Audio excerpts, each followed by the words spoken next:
That was a close one. Okay.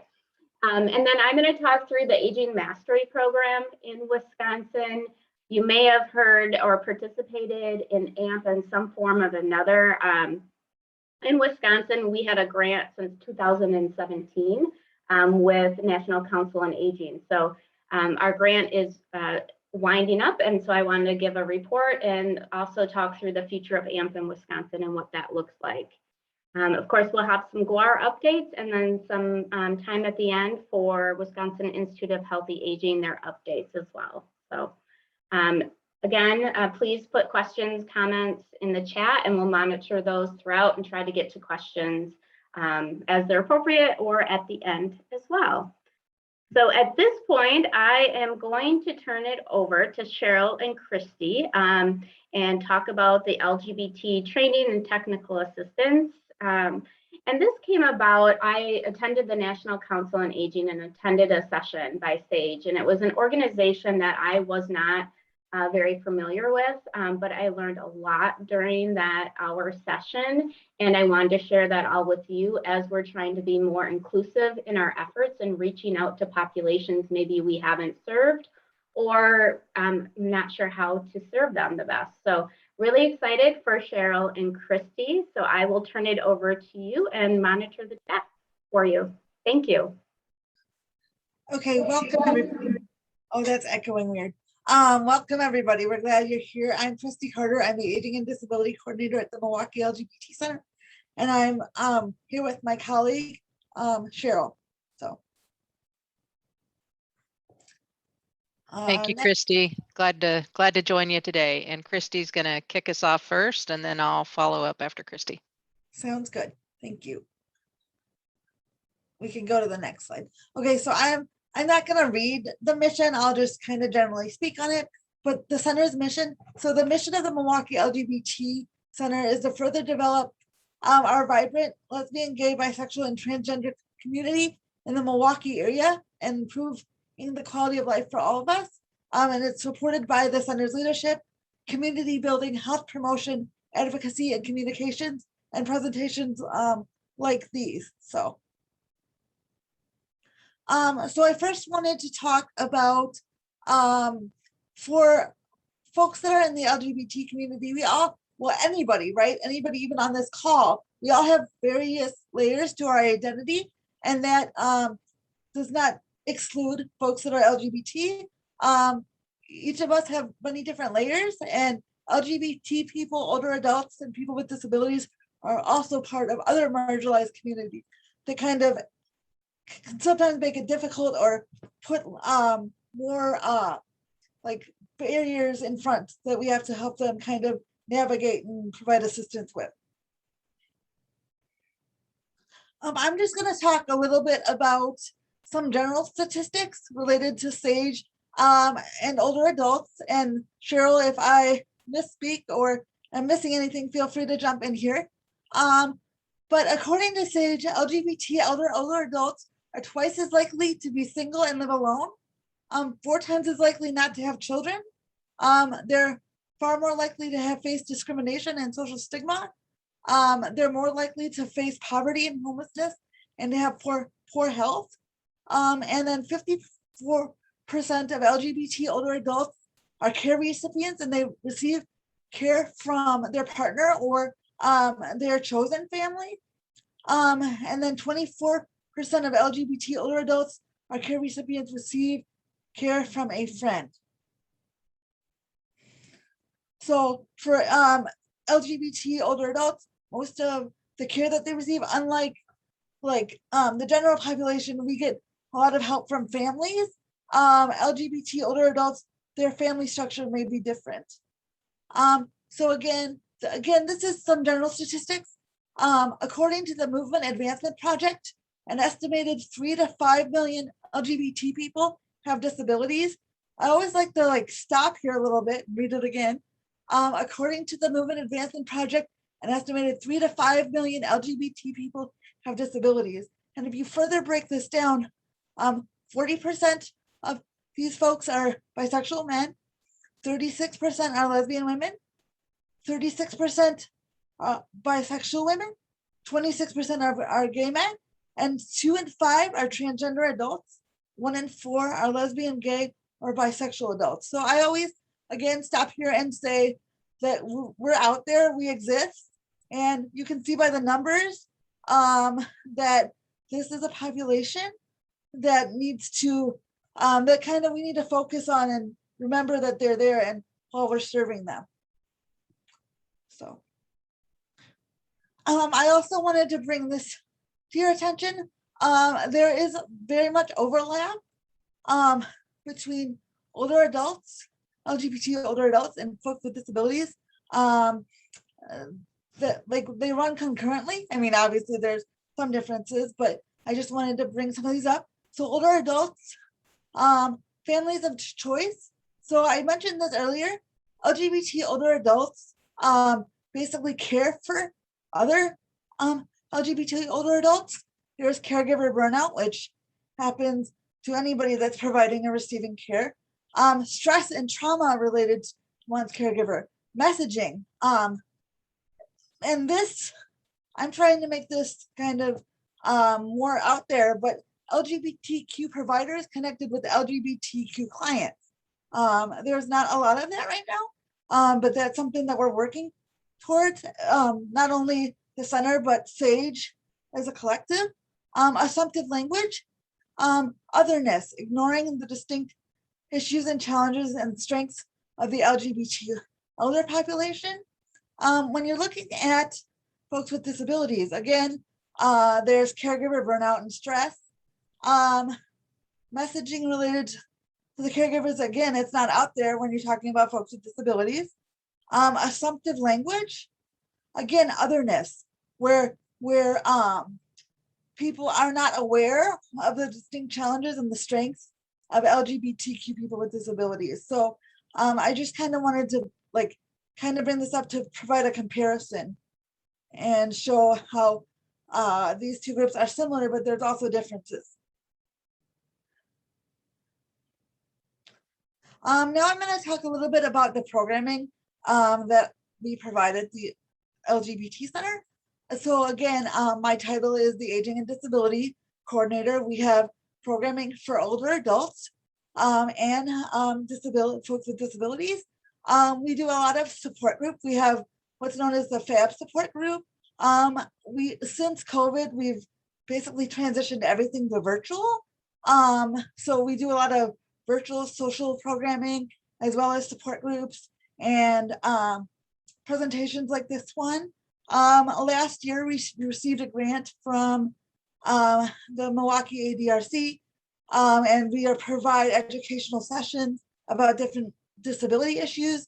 I also run a LGBT disability support group as well. So, and there's other different advocacy ways folks can get involved. So again, the LGBT disability support group has been around for about 1.5 years. And when I first came on, it was something that I noticed that there was a gap, but we're serving people. It's not just about me, it's about what the community needs. And when I started, they said, one of the participants was like, hey, I see somebody that looks like me, they're in a chair. Have you ever thought of, doing a support group? And I'm like, yes. And they're like, when can we start? And I was like, as soon as possible. So the LGBT disability support group is a multi-generational group because disability doesn't discriminate. So we have folks that it's a group for 18 to however old folks want to be. And it's related, anybody with a disability can join. But so with COVID, we did it every week because the need was there. And then we switched it to once a month, and now we're back to twice a month. And people from Illinois and other states other than Wisconsin actually join. Even other areas in Milwaukee, because there's not a group like this around. So it's a very good group. We can go to the next slide. So I'm just I always share this. We are appreciative of Sage and what the support that Sage provides us. And so I always share this. A few years ago, I think 2 years ago now, I wrote 2 fact sheets that I provided links to at the end of the presentation about making the space appropriate for LGBT folks with disabilities and talking about another topic. So next slide.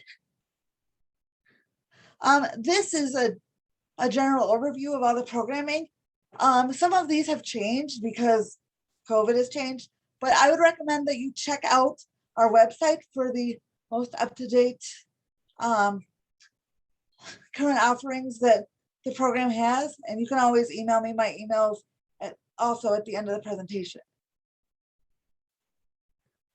And then these are some additional resources. Like I said, the 2 fact sheets are at the bottom, and then I also linked Sage and the Movement Advancement Project that I mentioned earlier. At the center, we always, when we were in person, we always ask everyone to put their name and pronouns when they come and participate. That's something that's very important. But folks that are out in the community that are not as familiar with LGBT might not know.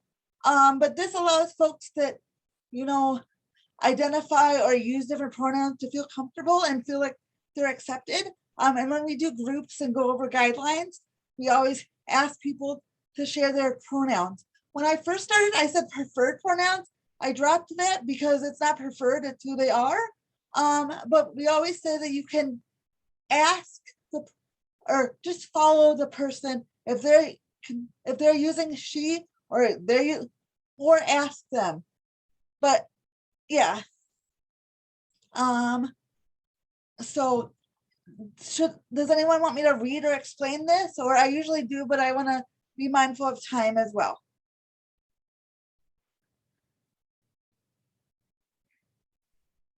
Christy, I think you could do just kind of a general overview. I think it would be good. Okay, so so you can go by the pronoun she, her, hers, herself. So she is speaking, I listen to her, the backpack is hers. He, him, his, hisself. He is speaking, I listen to him, the backpack is his. They, them, their, themselves. And sometimes folks get really confused. They're like, I don't understand they. What it means is the individual kind of doesn't feel male or female. They're somewhere in between on the spectrum, and they just identify themselves.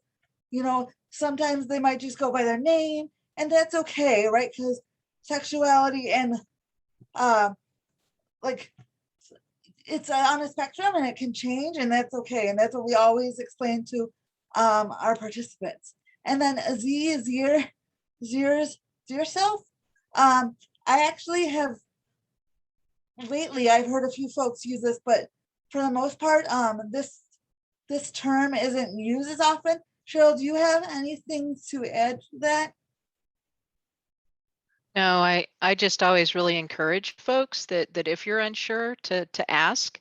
Folks would rather, you know, have you ask about their pronouns rather than to assume. And I think it's becoming more and more common today. And speaking of that, you'll probably see too, like sometimes when people email on their email, at the bottom it'll say pronouns. And that's just to show that, you know, when people maybe that they're LGBT, that they feel comfortable and make them feel comfortable that they can open up to you about things. So any questions about that? How long has the last row, those terms been around? Because I have not ever seen that. Cheryl, can you speak to that? I would say, I mean, I can't give you a definitive, but I would say that those terms have been used for probably 10 years. Okay. Probably more inside of the gender queer and queer community. But I know that they've been used a lot. And Okay. speaking of the terminology is always changing. So it's always changing, and evolving. So there's some terms that I and Cheryl might not even know that you might be learning along the way with folks, and that's okay. So I just wanted to share this gender unicorn, and Cheryl, we can share this presentation after we're done so people can have it for reference, right? I thought so. But like gender identity is fluid as well as gender expression. So when you're talking about gender identity, it's are they a female, woman, girl, a male, man, or a boy, or are there other genders? And then gender expression is how they present. Do they wear feminine clothing or masculine clothing? Do they look more feminine or masculine? Or is it somewhere in between? I don't like that other. I've been othered enough in my life, but yeah. So the other is like on the spectrum, are you somewhere in between? Sex assigned at birth means when you were born, what sex were you given at birth? Based on your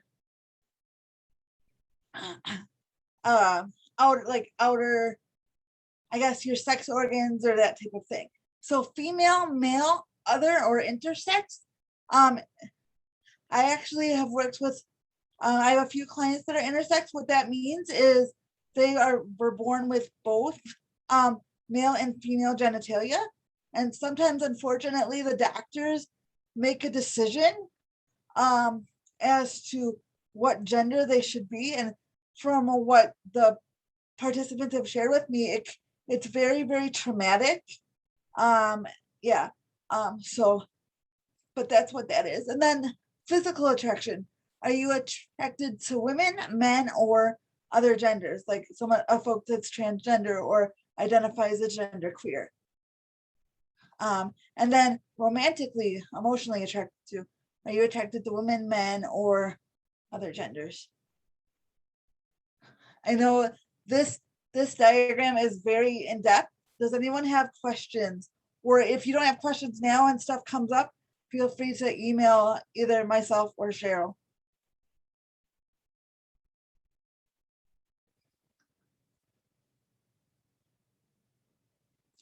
And then that is my information, my email. The center is in the process of moving. Well, we've moved, but we're still trying to get our technology and our phones up and going. So the best way to reach me is through the email.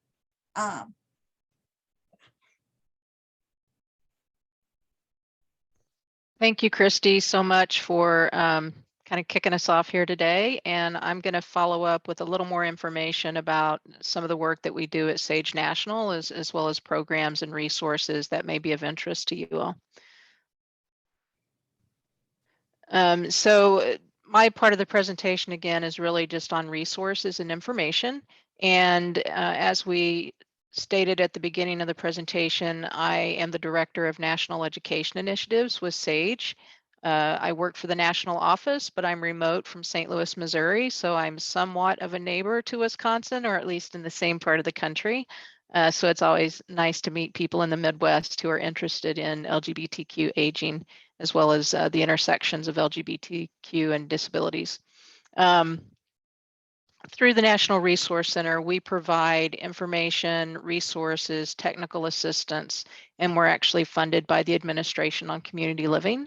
And, so we're really just excited to be a part of this network and to help support the work that you all are doing locally in your communities.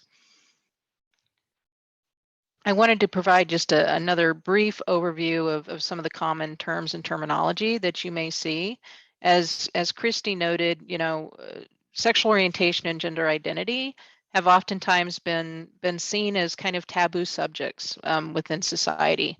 But I oftentimes like to ask, and you all can do a show of hands if you'd like, if you're on the camera, or you can type into the chat. But, who all in this room today has a gender identity? Oh, we got some hands raising, right?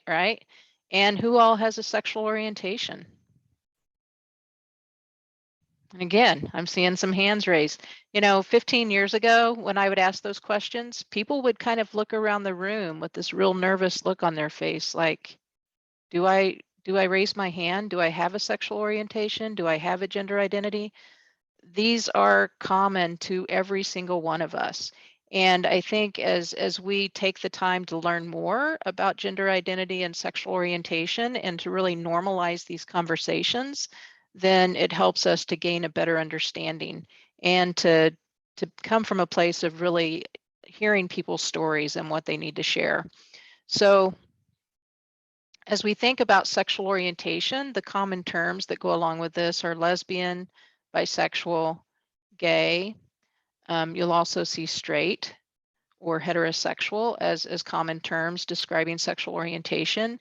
And for gender identity, we're oftentimes talking about if a person identifies as transgender.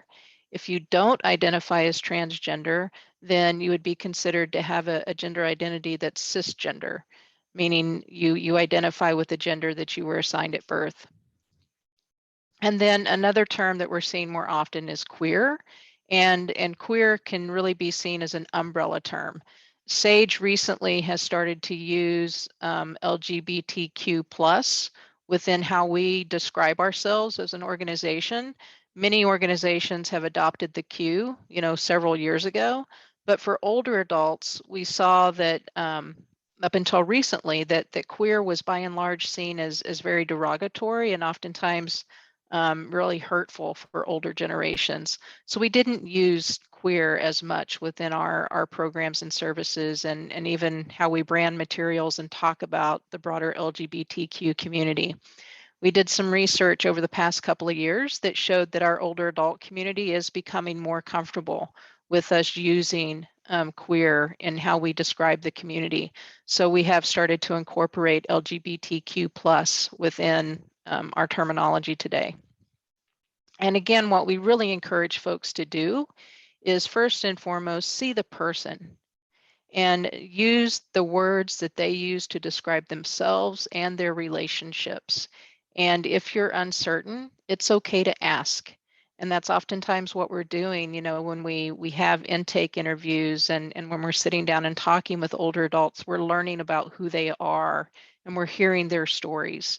And so, as we become more comfortable asking questions around sexual orientation and gender identity, people will be more comfortable to have conversations with us. So these are just some of the basic terms and terminology that we use in describing the LGBTQ plus community. So when I think about LGBTQ aging and the future of our work and our movement as an LGBTQ organization, it's really about you. It's about each and every person that's here in the room today. Because as we've learned over time, we really can't do this work alone. And it's dependent on us having relationships with area agencies on aging and aging and disability resource centers and the state units on aging. We need you all in this work. And so the work in our future really relies on you and how we're working together as collaborating organizations. In the latest Older Americans Act, we saw that it was one of the first Older Americans Act that was reauthorized in 2020 that's inclusive of LGBTQ communities. And what they're really asking us to do is when we're developing our state and area plans, that we're really addressing the needs of LGBTQ older adults, that we're developing community needs assessments, that we're providing opportunity to LGBTQ older adults, and that we're describing in our plans how we're going to meet the needs of LGBTQ and folks aging with disabilities in the community. And so again, this is where the future of LGBTQ aging, it's really about all of us. It's not one single organization, but this is really a call for community action.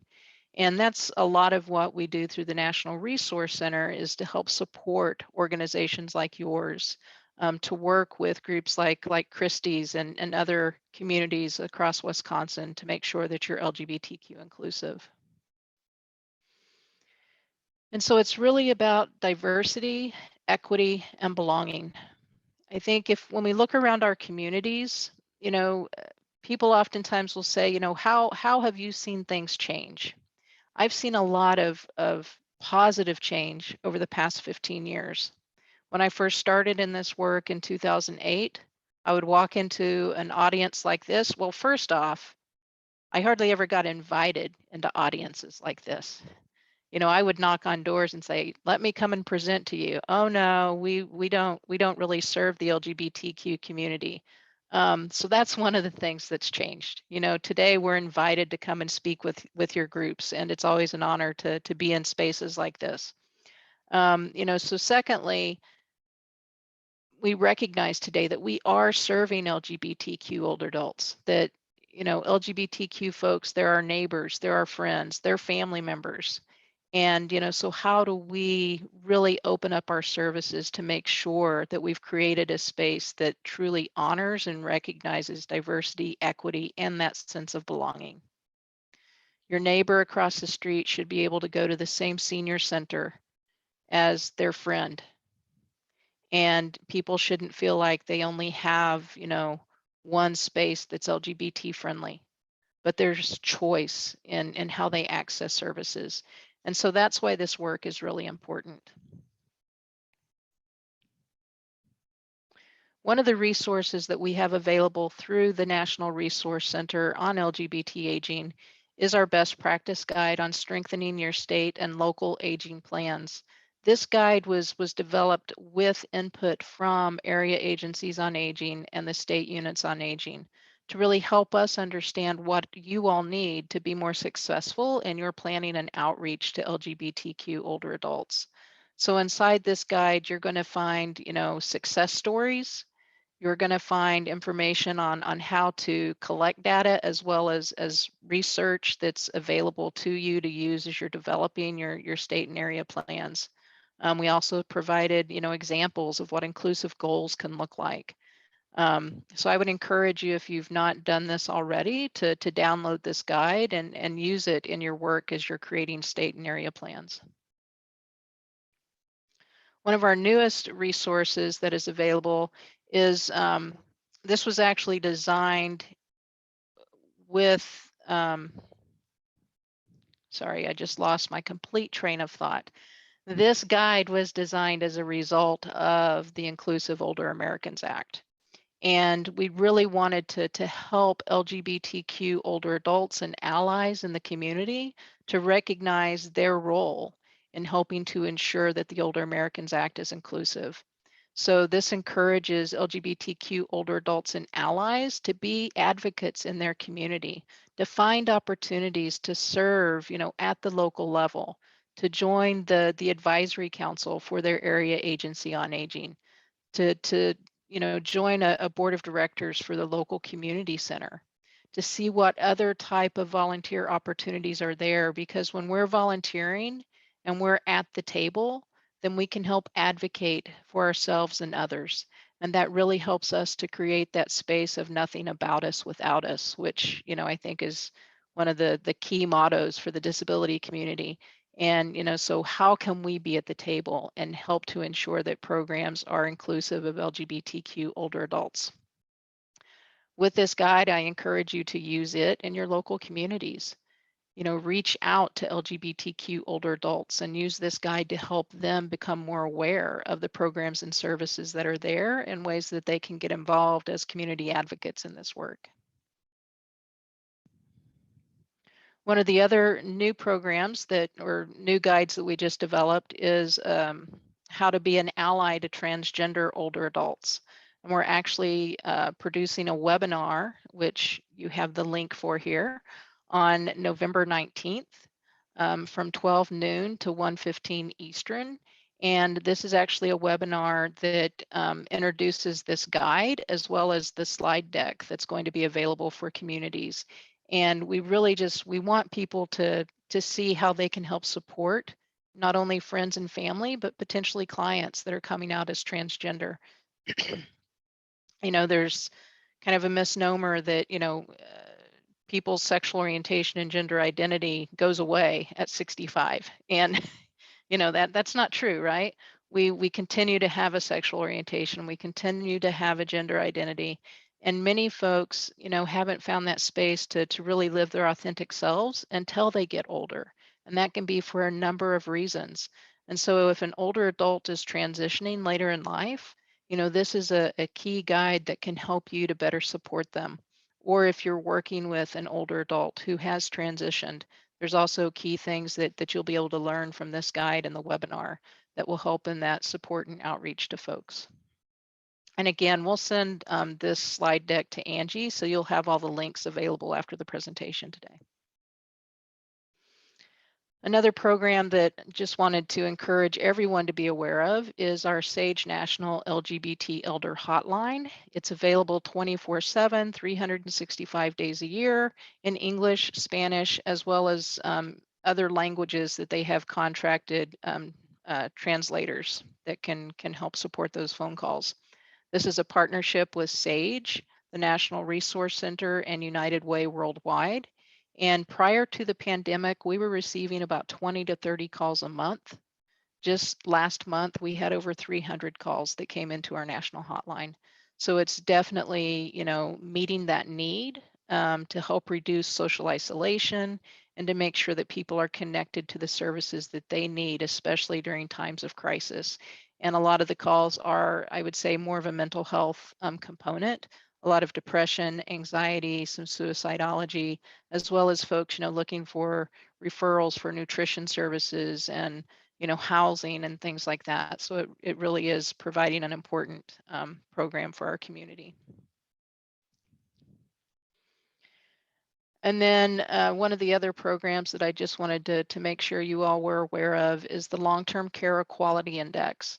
This is a new program that was designed in partnership with the Human Rights Campaign Foundation and SAGE. And I'm actually the SAGE lead for this program.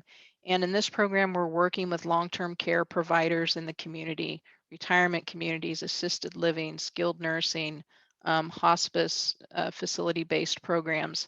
We're encouraging them to adopt LGBTQ welcoming policies and procedures and to ensure that they have an ongoing commitment to cultural awareness and training for their staff, and to really make sure that they're welcoming to the LGBTQ community. If you have relationships with retirement communities that you work with, we would encourage you to share this information with them so that they can take a look at this program and become involved. And then finally, through our partnership with SAGE Care, which is our training and credentialing program, SAGE USA and the National Resource Center has a joint relationship where we provide a free of charge ongoing cultural competency training to area agencies on aging, state units on aging, ombudsman offices, those programs that are directly driven by the Older Americans Act can access, this free of charge webinar program. So we would encourage you to take a look at that. And, with the basic level of training that we provide, your organization can become SAGE Care certified. So we would encourage you to, really take a look at that. And I just saw a question here. Does the hotline have certain hours? It's actually 24/7. So there's always somebody, answering the calls at the call center. And that is the end of my presentation for today. Great. Thank you so much, Christy and Cheryl. I think that was a really impactful, I can see people clapping. It was a really impactful presentation, and I'm just in awe of the wonderful resources that you have available too. I know when I was, I also review aging unit plans. And so in Wisconsin, they're just finishing up, and I think they turned them in last week, or they're turning them in real soon. So I did share, through our newsletter, your wonderful resource on how to include those goals for LGBT plus. So thank you so much. And I'm just looking over to the chat to see if there's any questions. It looks like Jill Rankin may have a question. Well, I was just going to say, I see a chat question about the hotline. Yeah. I don't know if you saw that one. Oh, yeah. Does the Yeah, hotline and I have think certain hours, or is it 24/7? Yeah, and I think Cheryl just had said that was 24/7. Okay. So fantastic resource for everyone. So I'll open it up. If anyone has any questions, feel free to unmute and ask Cheryl or Christy. And I will be sharing all of the links and the slides, so you'll be able to go to all of those resources that they mentioned. And Cheryl's putting the website in as well. Oh, here's a great question from Jennifer. What does the plus mean?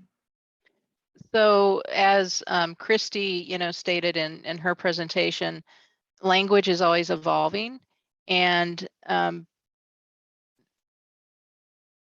there's how to put this in a way that makes sense. When you look at the LGBTQ plus community, people can add other letters onto the acronym LGBTQ plus. And so the plus really is that umbrella term that says, anybody who identifies as a sexual and gender minority is included as part of the LGBTQ plus community. Yeah, here's another example that might make that make sense. So I mentioned that I work with folks that are intersex. The plus wouldn't include folks that identify as intersex or I.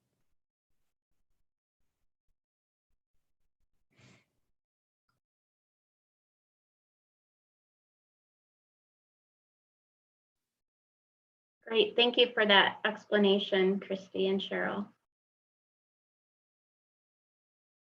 Any other questions? I think we all have some homework with those great resources. Elisa. I have a question.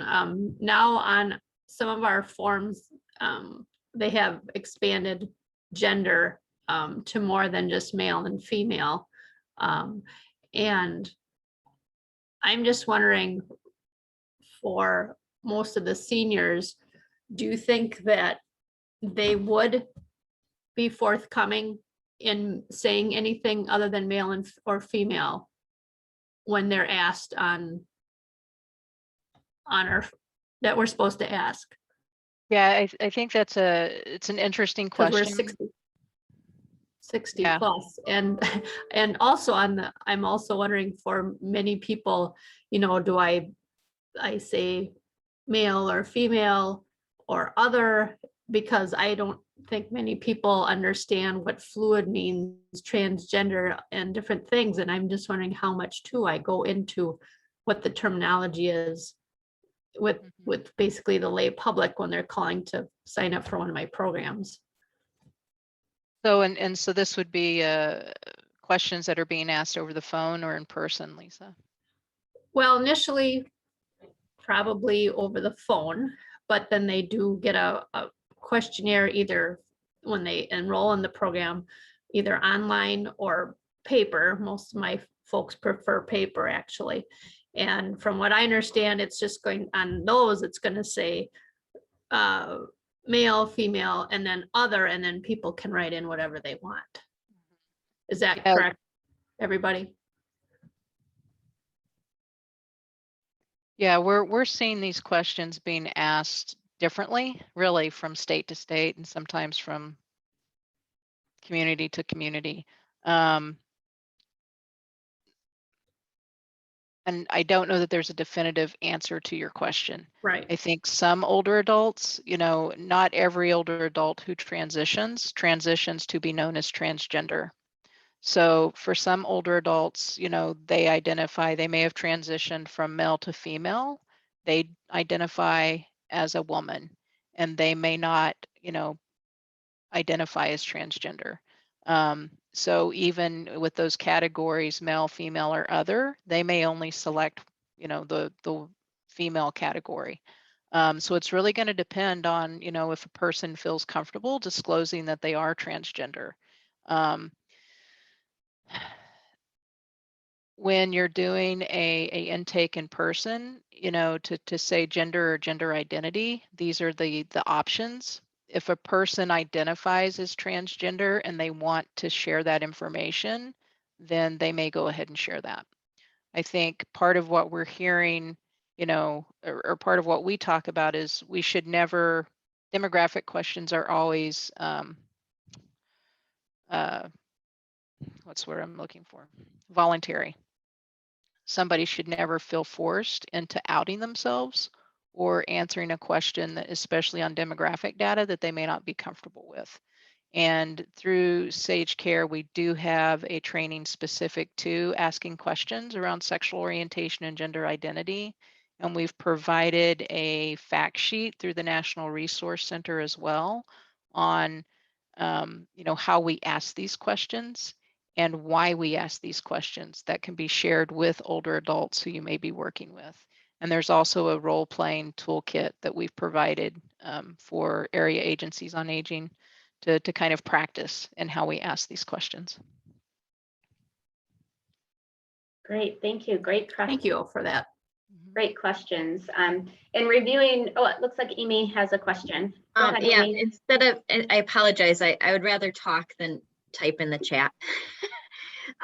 So Shirley, you were just saying that resource, would that be something you could send a link to Angie to? Because I think, Lisa, I do think that we are going to be asking a lot more of those questions with our older adults that are taking classes and other things that we're doing in our office. And it would be great to have some kind of resource to be able to refer to. So if you could attach that, that would be wonderful. Yeah, I'm happy to do that. And if I forget, Angie, ping me and I'll make sure I get that to you all. And then also, the center does provide help with people that are trying to figure out how to update forms or make sure that forms are correct. So you can reach out to me and I can point you in the right direction or give you some assistance that way as well. I have a question, and I'm not sure if I'm going to express it correctly, so please help me. So when you talk about, forms and questions and making sure we have our documentation correctly, you're really referring more toward the sexual or the gender identity, correct? Because there'd be no reason we'd ever have to ask who they're attracted to. Right. The main thing when it comes to sexual orientation is that we're providing inclusive options around relationships, right? So it's not just husband and wife, Correct. but spouse, partner, who instead of next of kin, who is your emergency contact? Because those are the situations where LGBTQ folks have been left out, is sometimes in those relationship type questions. So Exactly. yeah, and Yeah. then gender identity, the kind of the rule of thumb is, what is your gender or gender identity? And that allows people to really share what needs to be shared. Okay. Yep, that's kind of what I was asking. And yeah, I totally agree. I think our forms that we haven't had that have been less inclusive in terms of relationships, not next of kin, but who do you contact in an emergency? I think that we do need to work on some of that stuff. So thank you. Great conversation. Thank you so much. I do encourage you too to look at the free trainings and webinars that they have available. As I was reviewing aging unit plans, a lot of aging units mentioned they're going to be doing staff trainings. And so this would be a great way to educate staff, and I'll kind of have the discussion and get on the same page with everything. So I appreciate Cheryl and Christy, your time coming to us today, and I'm sure we'll be reaching out in the future. It was wonderful just starting this conversation here in Wisconsin. So thank you so much. You're welcome. Thank you. Thank you all for your work, and reach out anytime. Thank you. Bye-bye. Take care. Bye. Thank you.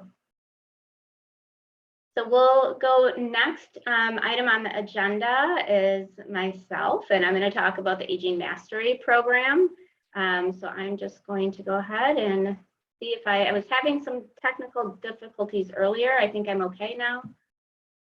So if Jill, if you can give me just let me know if you can see everything okay. You should see the Aging Mastery.